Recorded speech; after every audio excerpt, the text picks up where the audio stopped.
विष्णुं शशिवर्णं चतुर्भुजं प्रसन्नवदनं ध्यायेत् सर्वविघ्नोपशान्तये।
ஆலயமணி பேராசிரியர் கவிமணி மானசீகன் அவர்களுக்கு மரியாதை செய்யப்படுகிறது.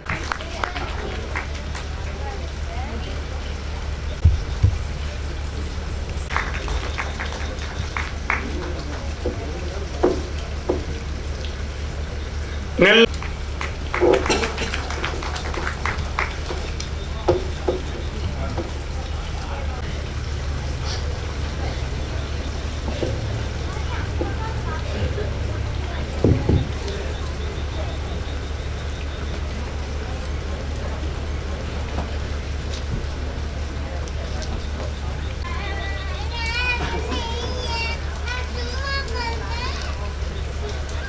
எந்த மொழியில் இறைவா உன்னை பாடுவது?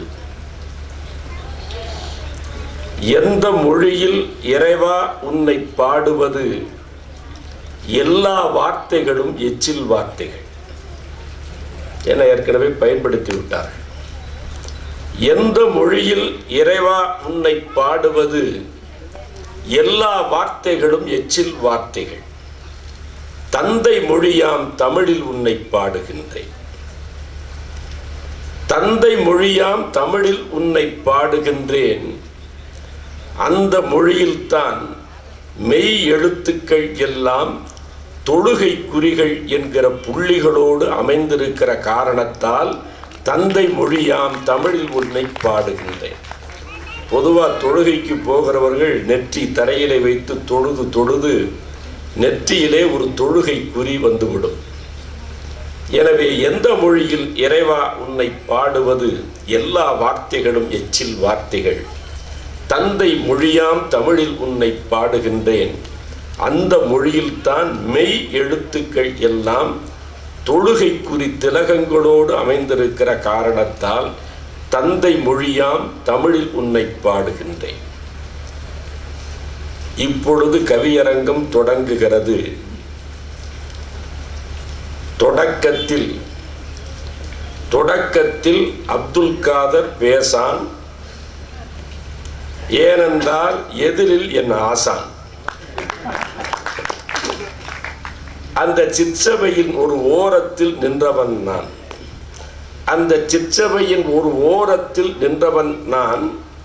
ஐயா சிச்சவேசன் அவர்கள் என்னுடைய பேராசிரியர். கருவிலே பிள்ளையை தாங்கும் தாய், கருவிலே பிள்ளையை தாங்கும் தாய், அந்த பிள்ளைக்கு ஒரு ஆசை, தாய்க்கும் ஒரு ஆசை. இருட்டிலே இருக்கும் இந்த பிள்ளை எவ்வளவு அழகாய் இருக்கிறது என்று தாய்க்கும் பார்க்க ஆசை, பிள்ளைக்கும் தாயை பார்க்க ஆசை. ஆனால் இருட்டிலேயே இருந்த காரணத்தால் குழந்தையின் அழகை பார்க்க முடியாத கருப்பை வெளியே வந்து காத்திருப்பதைப் போல ஐயா இருப்பை நான் உணர்கின்றேன், என்னை உருவாக்கிய கருப்பை என்கிற காரணத்தால் அந்த தியாகராசர் கல்லூரி அந்த வளாகத்தில் ஐயா ஊட்டிய செவிவழி ஊட்டிய அந்த பால் அருந்தி மகிழ்ந்தவன் நான். அருந்தி மகிழ்ந்தவன் நான் என்கிற காரணத்தால் தாயுமானவராய் இருக்கிற அவருக்கு அப்துல் காதர் அடிதொட்டு வணங்குகின்றேன். கைதட்டுறதுல கஞ்சத்தனமே கூடாது. அண்மையில் நிகழ்ந்த ஆராய்ச்சி சொல்கிறது, பசுமாட்டின் மடிக்கு பக்கத்தில் தொடர்ந்து கைதட்டினால் அதிகம் கறப்பதாக அறிவியல் சொல்கிறது. மாடு கூட அதிகம் கறக்கிறது. கவிஞர்கள் நாம் சுரக்க வேண்டாமா? கவிஞர்கள் நாம் சுரக்க வேண்டாமா? அதிகம் கைதட்டுங்கள், அதிகம் கைதட்டுங்கள், அதிகம் சுரக்கட்டும், அதிகம் சுரக்கட்டும். சஷ்டி விழாவில் சாயபுவா என்று பார்க்கிறார்கள். ஆனால் தேவகோட்டைக்கு ஒன்றும் புதிதில்லை. சஷ்டி விழாவில் சாயபா என்று பார்க்கிறார்கள். காற்றில் வண்ணப்பொடிகளை தூவி ஆளுக்கொரு வண்ணம் பிடிக்கும் என்று சொல்லக்கூடிய மனிதர்கள் மத்தியில் ஆறுமுகன் சந்நிதியில் இன்றைக்கு அப்துல் காதர் நிற்கிறேன். ஆறுமுகன் சந்நிதியில் அப்துல் காதர் நிற்கிறேன். இன்றைக்கு நான் தான் தலைமை அர்ச்சகர். இன்றைக்கு நான் தான் தலைமை அர்ச்சகர். அர்ச்சகர் என்கிற வார்த்தையும் ஆனாவில் ஆரம்பித்து இரண்டாவில் முடிகிறது தான். அப்துல் காதர் என்கிற வார்த்தையும் ஆனாவில் ஆரம்பித்து இரண்டாவில் முடிவதுதான். முருகப்பெருமான் அவன் அண்ணா ஆனைமுகன். முருகப்பெருமான் அவன் அண்ணா ஆனைமுகன். அவன் பெருங்காதர், அப்துல் காதர் குறுங்காதர். அவன் பெருங்காதர், அப்துல் காதர் குறுங்காதர். எனவே தம்பியின் சந்நிதியில் நான் நிற்கிறேன். தம்பியின் சன்னதியில் நான் நிற்கிறேன். நான் மட்டும் இல்லை, என் எழுத்துக்களும் இந்த சந்நிதியில் நிற்கின்றன. எப்படி நிற்கின்றன தெரியுமா? எழுத்துக்களை அலகு குத்தி கொண்டு என் சிந்தனைகள் வெளியே வருகின்றன. ஆறுமுகன் சந்நிதியில் அப்துல் காதர் நான் நிற்கிறேன். ஒவ்வொரு பேனாவும் வேல்தானே, ஒவ்வொரு பேனாவும் வேல்தானே. இப்ப பால் பாயிண்ட் வந்துடுச்சு, பாயிண்டே மாறி போச்சு. ஒவ்வொரு பேனாவும் வேல்தானே. ஆனால் இந்த எழுத்தாளர்கள் பேனா கழுத்து முழுக்க குடித்திருந்தாலும் தள்ளாடுவதே இல்லை. இந்த எழுத்தாளர்களின் பேனா கழுத்து முழுதும் குடித்திருந்தாலும் தள்ளாடுவதே இல்லை. கடைசியாய் பேசிய மருத்துவர் சொன்னார், கல்லுண்ணாமையை பற்றி எடுத்தும் சொன்னார். திவ்ய தேசமாய் தமிழ்நாடு மாறிவிட்டது. இது தீர்த்த யாத்திரை திருத்தலமாக மாறிவிட்டது. ஏன் தீர்த்த யாத்திரை? பல பேரை தீர்த்த யாத்திரையே அந்த தீர்த்த யாத்திரை என்கிற காரணத்தால் தீர்த்த யாத்திரை திருத்தலமாய் நிற்கிறது. இளைஞனாய் முருகன் நிற்கிறான். இளைஞனாய் முருகன் நிற்கிறான். எந்த தெய்வத்திற்கு திரு என்கிற அடை கிடைத்திருக்கிறது? எந்த தெய்வத்திற்கு திரு என்கிற அடை கிடைத்திருக்கிறது? திரு சிவா என்று சொல்ல முடியுமா? அல்லது திருமால் என்று நீங்கள் அழைத்தாலும் அவன் ஸ்ரீ விஷ்ணுதான். திரு பிரம்மன் என்று யாராவது அழைப்பது உண்டா? முத்தமிழின் மொத்த வடிவமே முருகன் என்கிற காரணத்தால் திருமுருகன் என்பது அவன் ஒருவனுக்கே பொருத்தம். அவன் ஒருவனுக்கே பொருத்தம். ஏன் தெரியுமா? முருகப்பெருமான் தான் முத்தமிழின் மொத்த வடிவம். முருகப்பெருமான் தான் முத்தமிழின் மொத்த வடிவம். ஒரு புறம் வள்ளி அமர்ந்திருக்கிறாள், ஒரு புறம் வள்ளி அமைந்திருக்கிறாள், மற்றொரு புறம் தேவயானி அமர்ந்திருக்கிறார். இருவரும் அமர்ந்திருக்க முருகன் நடுவில் வீற்றிருக்க வேல் தாங்கி நிற்கிற அந்த காட்சியை பாருங்கள். வேல் தாங்கி நிற்கிற அந்த காட்சியை பாருங்கள். அகம் இங்கே வள்ளி, அகம் தேவயானி. ஒன்று களவு மனம், மற்றொன்று கற்பு மனம். தமிழ் இலக்கணம் படித்தவர்களுக்கு தெரியும். அகம் அது களவு மனம், கற்பு மனம். இங்கே வள்ளி, அங்கே தேவயானி. களவு மனம், கற்பு மனம் என்று அகப்பொருள் சொல்லும் அரிய தமிழ். அகப்பொருள் சொல்லும் அரிய தமிழ். அகத்திற்கடுத்து புறம், அது கையில் வைத்திருக்கிற வேல், அது போர்க்கருவி. கையில் வைத்திருக்கிற வேல் அது போர்க்கருவி. தமிழகத்தில் எல்லா தெய்வங்களும் ஆயுதத்தோடு தானே இருக்கின்றன. எல்லா தெய்வங்களும் ஆயுதத்தோடு தானே இருக்கின்றன. ஆயுத பூஜைக்கு நடைபெற்ற ஒரு கவியரங்கத்தில் அப்துல் காதர் பாடினேன், தெய்வங்கள் கைகளில் ஆயுதம் இருக்கும் வரையில் மக்கள் நிம்மதியாக இருந்தார்கள். அது மனிதர்கள் கைகளுக்கு மாறுகிற பொழுதுதான் தெய்வங்களே ஆயுத பாதுகாப்பில் வர வேண்டிய அவசியம் வந்துவிட்டது. தெய்வங்கள் கைகளில் ஆயுதம் இருக்கும் வரையில் மனிதர்கள் நிம்மதியாகத்தான் இருந்தார்கள்.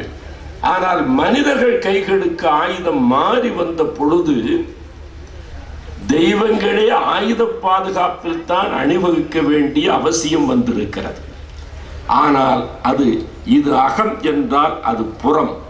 இந்த இரண்டும் தான் இயல் தமிழ். இயல் ஒரு பக்கம் இருக்கிறது. அங்கே தண்டையும் கிண்கிணியும் ஒலிக்க முருகன் அமர்ந்திருக்கிறான். இசைத்தமிழ் இருக்கிறது. அவனே வேலனாய் வேடனாய் விருத்தனாய் நாடகம் நடித்தான். நாடகம் இருக்கிறது. இயல், இசை, நாடகம் என்ற முத்தமிழின் மொத்த வடிவமே முருகப்பெருமான் மட்டும்தான். மொத்த வடிவமே முருகப்பெருமான் மட்டும்தான்.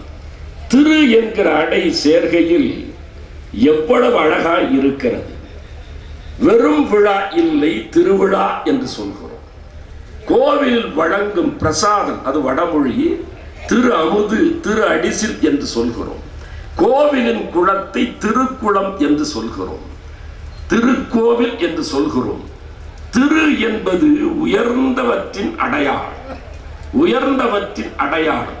திரு என்றால் அழகு, திரு என்றால் இளமை, திரு என்றால் வனப்பு, திரு என்றால் கடவுள் தன்மை.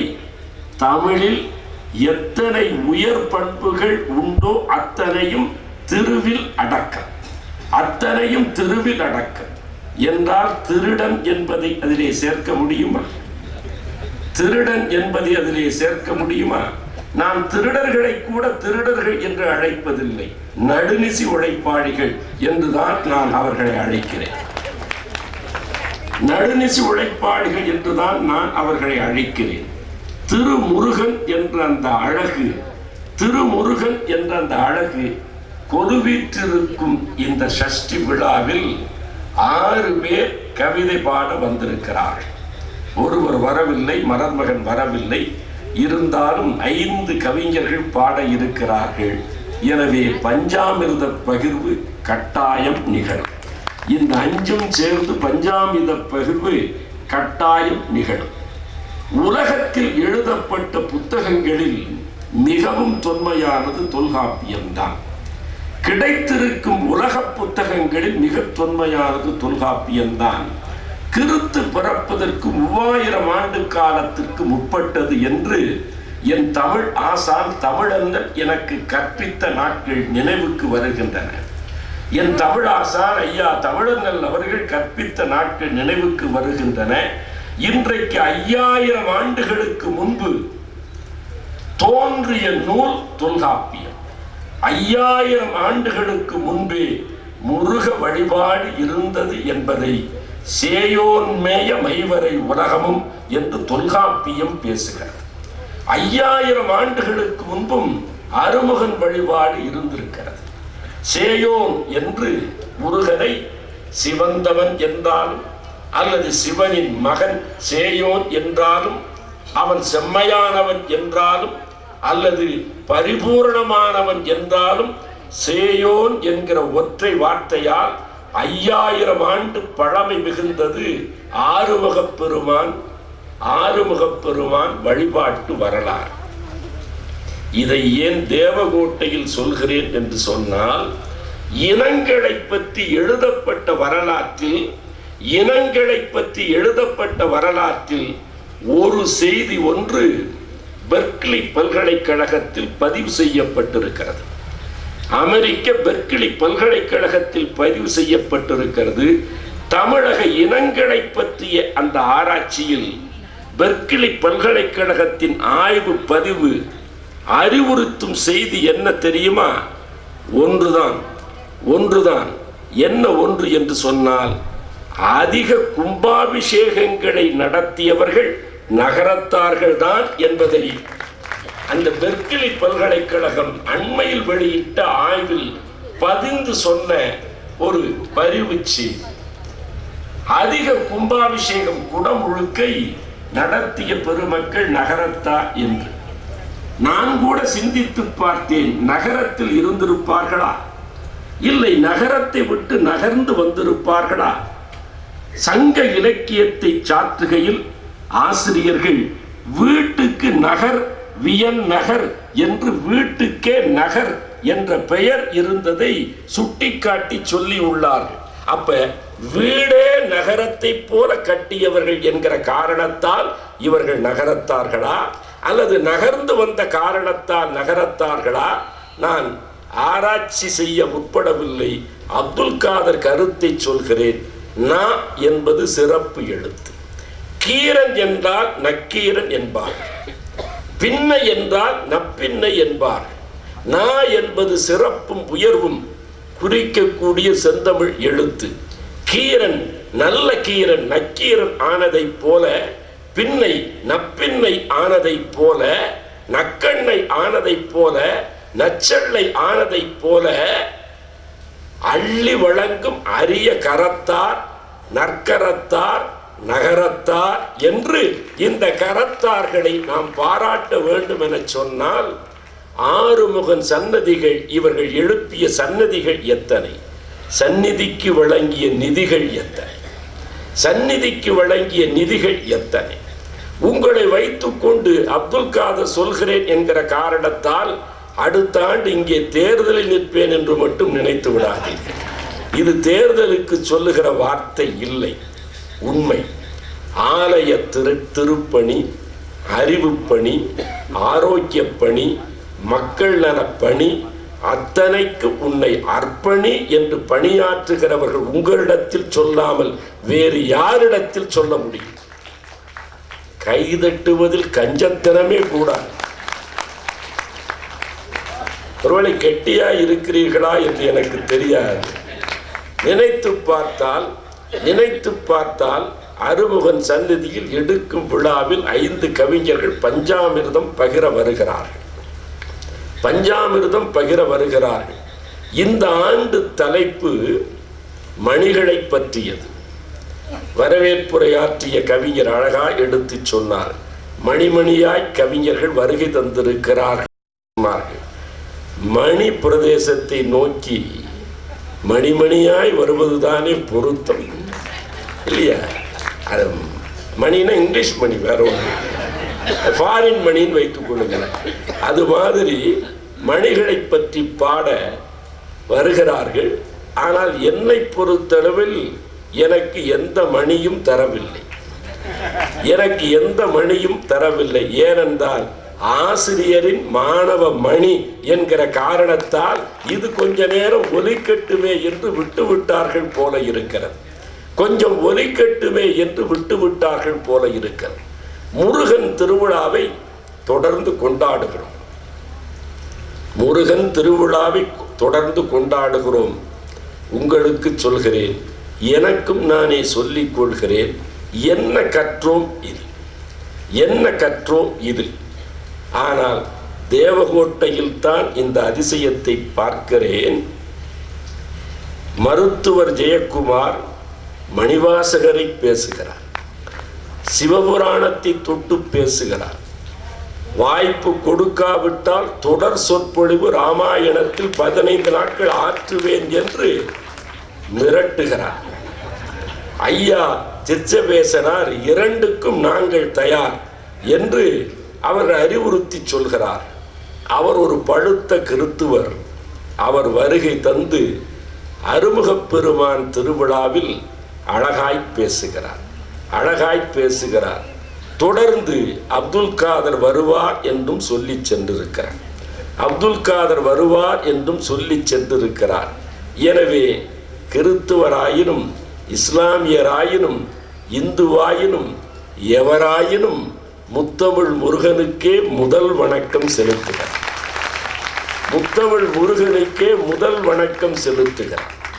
காரணம் என்ன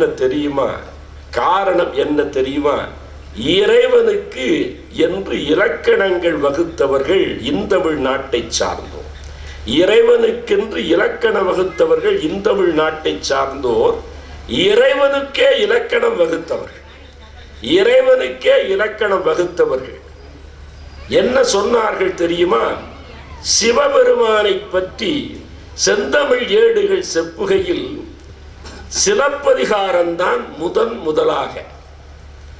நெஞ்சிலே நிறுத்துங்கள், நினைவிலே கொள்ளுங்கள், சிவபெருமான்